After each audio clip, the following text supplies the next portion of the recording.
Good morning. Today is Wednesday. It is Chavtes Teves Tavshin Ein Daled Erev Rosh Chodesh Shvat. We are in Teres Menachem Sefer HaMamorim Tavshin Yud Aleph Tavshin Yud Beis, in middle of the Maimer Bosi Lgani of Yud Shvat Tavshin Yud Beis. We are on page Reish Hey, Ois Beis, chapter 2. Page Reish Hey, at Ois Beis, chapter 2. You say you're in the middle of it? Yeah, I mean, well, not in the middle, but we're well into it. So the Rebbe here, as mentioned in the previous Shiurim, is focusing in on chapter 2 of the previous Rebbe's Maimer, Bosi Lgani, which is made up of 4 Ma'amorim, a series of 4 Ma'amorim, and in total are 20 chapters. Yeah, it's a total of 20 chapters, and each year on Yud Shvat, starting from 1951, the Rebbe would explain a point, or a few points, of the chapter that corresponded to that year. So for example, in Tafshin Yud Aleph 1951, the first Bosi Lgani, the Rebbe said, focused on mostly on chapter 1. 1952, he focused in on chapter 2 of the previous Rebbe's Maimer, 1953, the third chapter, and so on and so forth. And in 1970, when he finished,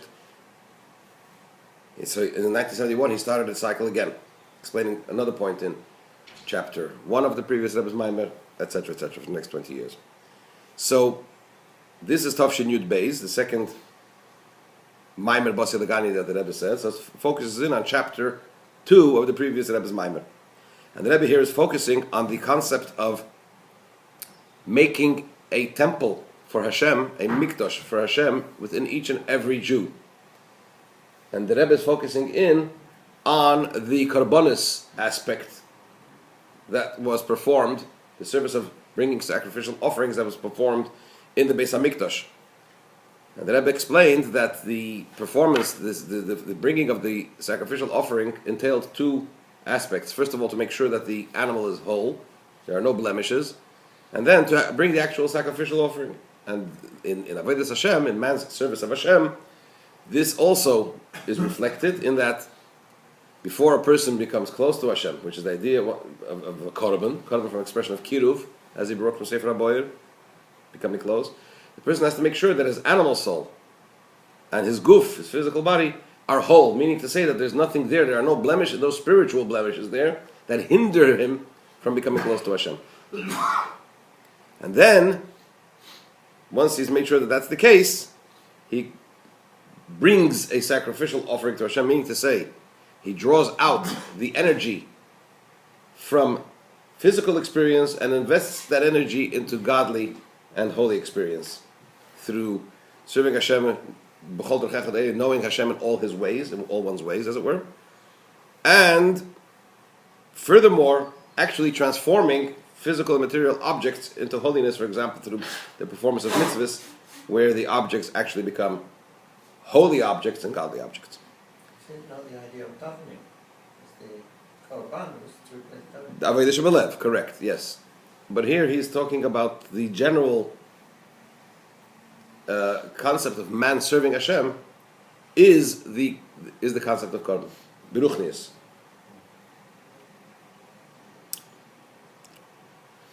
So chapter 2.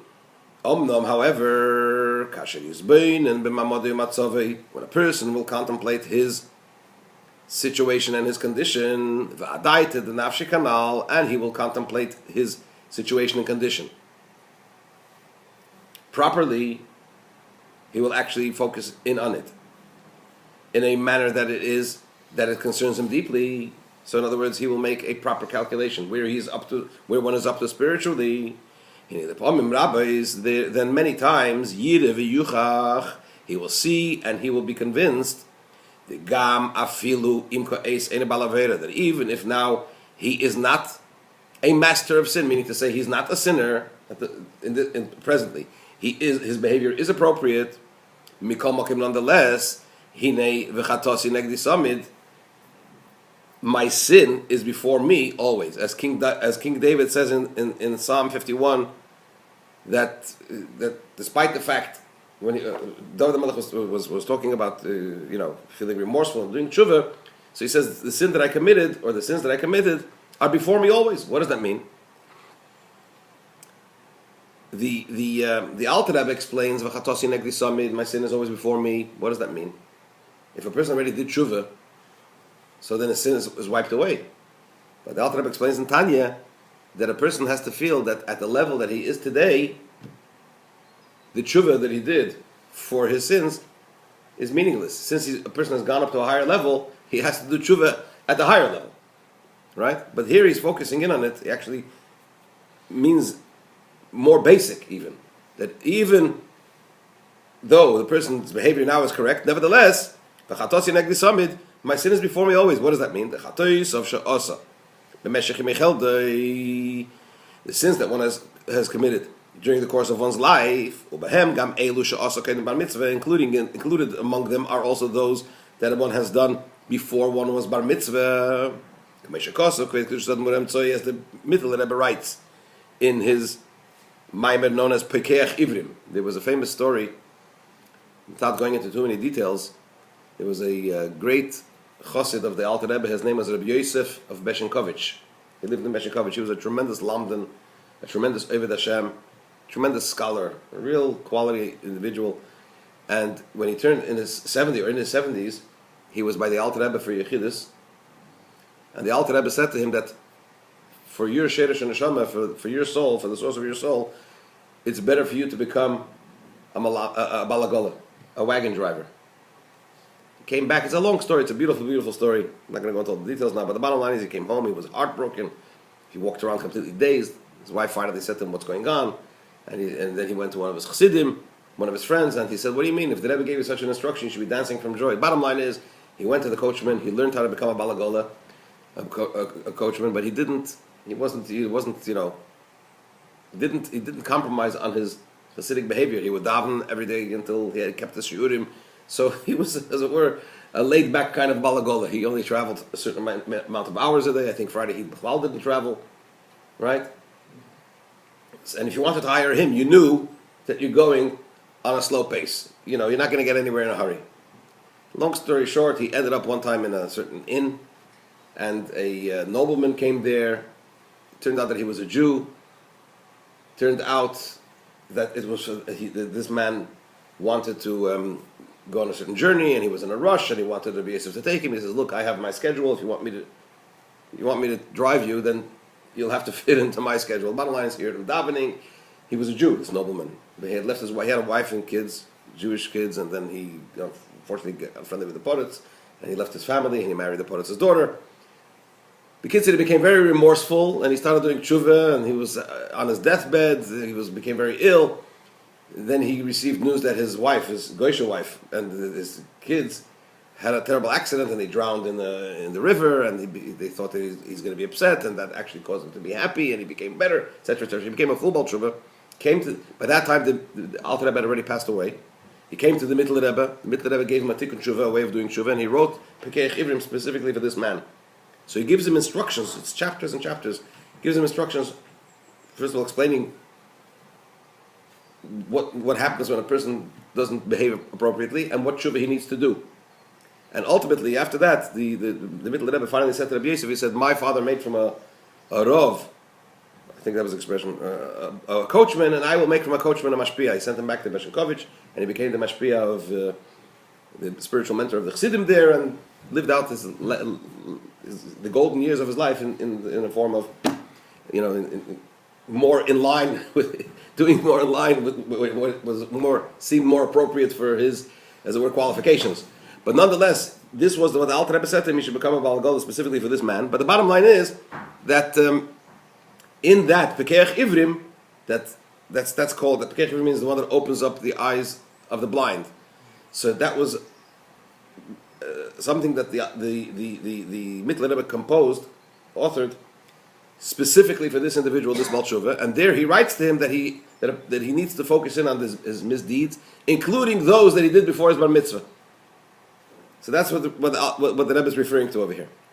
So even the ones, generally speaking, before bar mitzvah, that he also brings in the footnote, you should look in the Alter Rebbe Shulchan Aruch and Siman Shin Mem Gimel. Over there, the Alter Rebbe says that a cotton, a small child who was hit his father when he was before bar mitzvah, even though he doesn't get punished, nevertheless, it's appropriate that after he becomes bar mitzvah, he should do something to, as it were, be symbolic of a tshuva and kapora, an atonement for that behavior. So even though he's not bar onshin, a child doesn't get punished for a misdeed, nevertheless, there is still some negative phenomena associated with a misdeed from even before the bar mitzvah.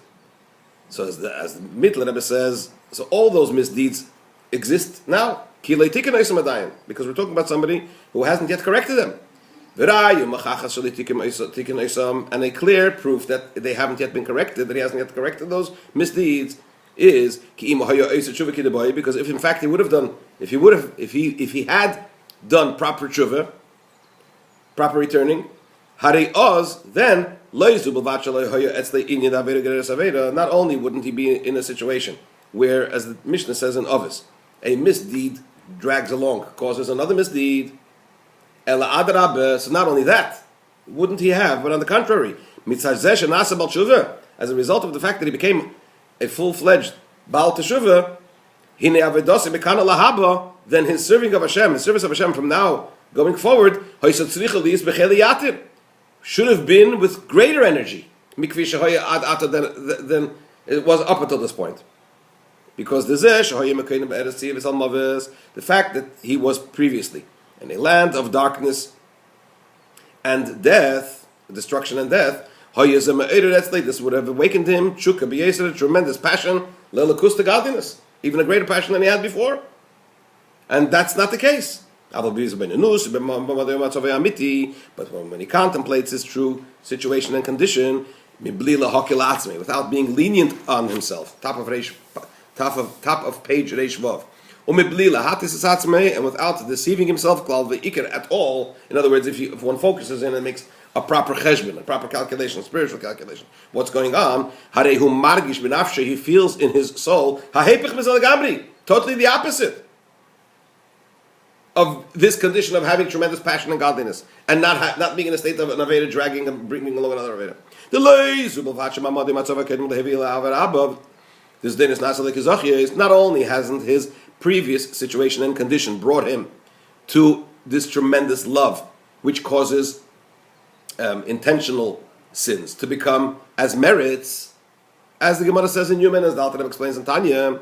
Ela Adarab, on the contrary, not only hasn't it brought him to that state, that positive state, on the contrary, Zegoram Loyed has caused him, Vehiviyah and has brought him, Lidizeshu, but obvious Vegasus has brought him to a situation where he is coarser and more grub, thicker in the spiritual sense. To the extent that he is in the form of one who is in a situation where one Aveda brings another Aveda. One misdeed brings another misdeed. Asher Mikol, which from all of this, Rayom Chachas, is a clear-cut proof that by this particular individual, this concept of my sin is always in front of my eyes, which is a quote from the Psalm 51. This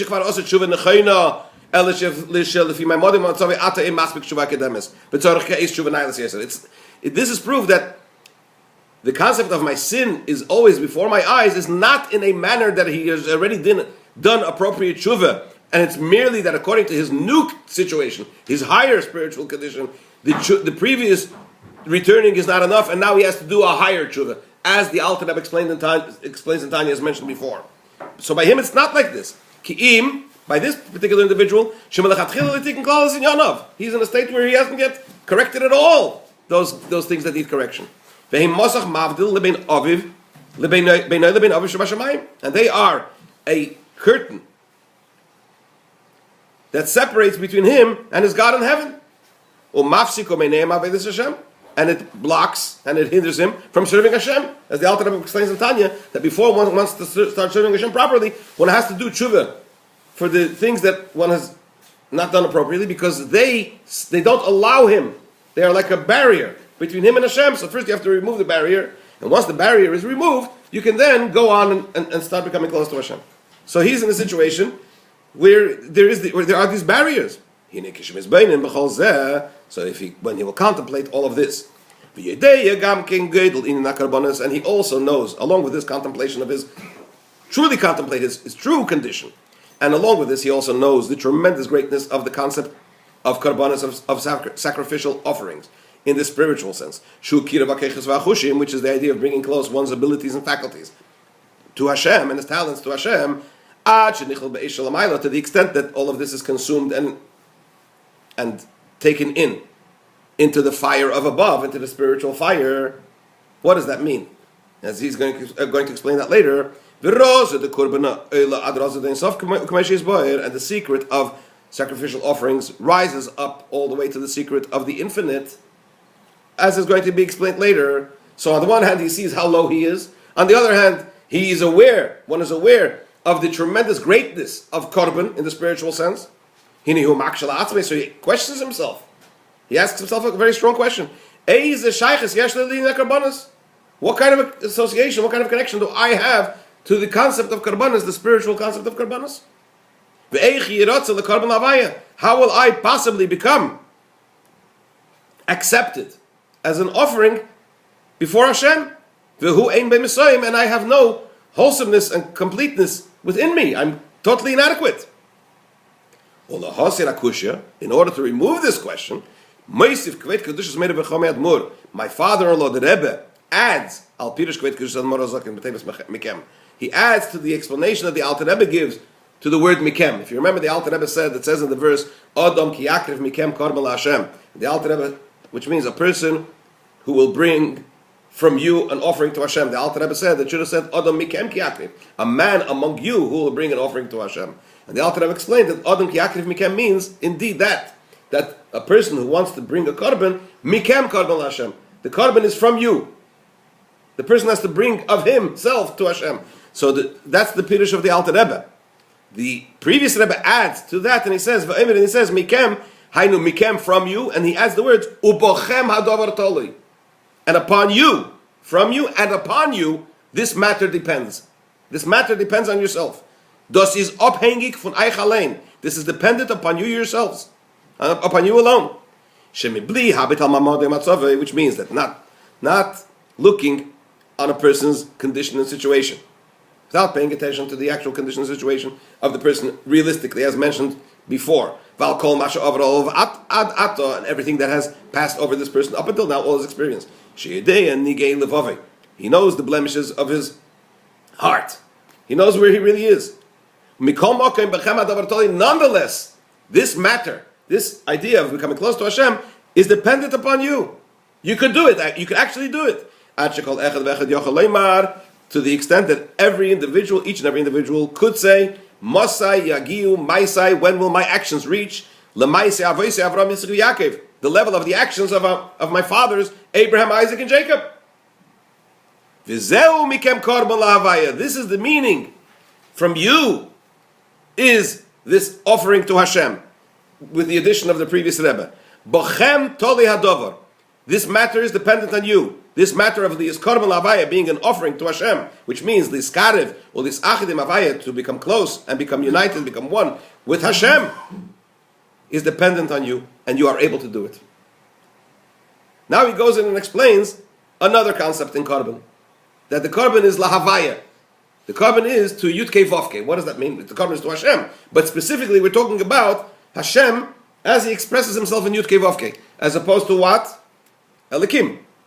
Why? This is also the meaning of the words that from you is this korban, this offering, lahavaya, to Yudke Vovke. I'm sorry, I'm repeating myself. The next slide. The korbanos hem lahavaya dafke. Because offerings, the sacrificial offerings, are to Havaya specifically, to Yudke Vavke. Loyle Elikim, not to God as he expresses himself in Shem Elikim, in his name Elikim. Shehu, Elikim is Begematria, the numerical value of the word Hateva, which means the nature. So we're not talking about the level of godliness as it expresses itself in nature, but rather Kim Havaya Davke, specifically to Hashem as he expresses himself in Yudke Vavke specifically. Okay, Mevur B'Zoyar, as the Zoyar explains, Al Pasuk, on the verse, Zeveach, I think it's in Parshas Mishpatim. Zeveach le'elikim, lo Elohim yocharom, he who brings an offering, lo elekim, yocharam, should be destroyed, should be put to death. Talks of there, the simple meaning of the pasuk is if somebody brings a korban to an idol, to foreign gods, right? The Zohar says no. We're talking about Shem Elikim. That if one brings a sacrifice, that the karbanis are not brought to Elikim, she'inna karbanis hu lahavaya davke. Bringing karbanis is to Hashem as He expresses Himself through Shem Havaya Yudke Vavke. L'mayla mi Shem Elikim, which is what? A dimension of godliness which is higher than Hashem as He expresses Himself in the name Elikim, which is related to nature and to the world. Last week's parasha, God says He didn't reveal His name Havaya to the people. But why not? That was the previous Maimer. That was the whole Maimer that we learned before this one. Pashas Ve'era was precisely this point. That was the question that Rebbe asked, and the Rebbe answered that. So if you want to hear that, you have to listen to the 6 shiurim of the previous Maimer. Al regel echad. Al regel echad, because it was only the experience of Mitzrayim, the negative experience of the constriction of Mitzrayim in the spiritual sense, that brought about this concept of teshuvah.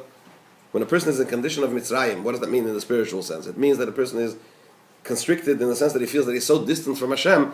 That distance calls out the person from within the person a tremendous passion for godliness. It reveals within the person unusual abilities. A Baal Tshuva is in a greater state of passion and desirability and desire to be connected to Hashem, and it causes him to move in a quantum way from his previous state to the next state, and therefore it calls forth a response from Hashem, also a quantum response, which means from a level of godliness which is beyond world. The same point, which is Yud Kei Vav Kei. So Shmi Havaya Lenidaited them before because things were usual, but specifically through Mitzrayim, that constriction that brought out that quantum element from within the human being, and a response also a quantum response from Hashem, which is Yud Kei Vav Kei. That's Al Regel Echad. So therefore, Korban is the idea of what? Reaching the level of godliness of Yud Kei Vav Kei. Ube'emes, and in truth, Magia Eid L'mayla Yeh. So Korban reaches even beyond Yud Kei Vav Kei. Lifnei Havaya. In the pasuk in Vayikra, in the verse of Vayikra, it says, "Adam ki yakriv mekem korban Hashem min abhema min abokar b'etzayt krivus karbanchem im min habhema oila korbanei Hashem." I don't remember the whole text of the pasuk, but then he finishes off. He finishes off. Lirtzaynei lifnei Hashem. A person needs to bring it willingly. Lifnei Hashem, before Hashem. In the simple meaning, it means before Hashem, in front of Hashem, to Hashem. Chassidus defines it as he says over here. Lifnei Havaya means beyond Havaya, beyond Yud Kei Vav Kei, before Havaya, even higher than Havaya. That Korban reaches even beyond Shem Yud Kei Vav Kei, reaches level of godliness which is beyond that. Why? The Raza, the Korban Ha'olad, Raza Dein Sof, because the secret of the Korban reaches all the way to the secret of the infinite, of God's infinity. Which is even beyond Hashem's name of Yud Kei Vav Kei. The Shem Havaya Afshu L'mayla B'Shem Elikim, because Shem Havaya Yud Kei Vav Kei, even though it is beyond God's name, Elikim, as mentioned before, Elikim is the idea of nature, so even though Yud Kei Vav Kei is beyond that, Mikol Mokim, nonetheless, Daled Eisiyes of the 4 letters of Yud Kei Vav Kei, Reim is hint, Al Tzimtzum, his Pashtus, Am Shochav, his Pashtus. Contraction, spreading out, drawing down, and spreading out. Yud is contraction, Hey is spreading out, the Vav is drawing down, and the final Hey is the spreading out, which is what? Was das is a Seder von Ishtalshelus. This actually denotes the chain order of creation. So even though it's a higher level, but nonetheless it's still connected to what? To the chain order of creation. Aval Ein Sof, but God's infinite light, who L'mayla Mavai is even beyond the Shem, God's name of Yud Kei Vav Kei. U'Lesham Magia Avodas HaKarbanos, and that is up to where the service of Hashem through Karbanos reaches in all its dimensions, not only in the physical sense, but certainly in the spiritual sense, as the Rebbe explained at length in this Ois. That's why at the end, I just mentioned, concerning Karbanos he brings, it has to be willingly, lifnei Havaya, before Havaya. First he says that you bring the Karban to Havaya. To Yud Kei Vav Kei. And at the end of it, After he says it's from animals, from cattle, and from sheep, he says Lifnei Havaya, before Hashem. Or Pirish Kaveh Kedusha, what Tzemach Tzedek? The Tzemach Tzedek explains Lifnei Havaya. What does it mean before Havaya? Before Yud Kivavke? L'mayla me'Havaya, beyond Yud Kivavke.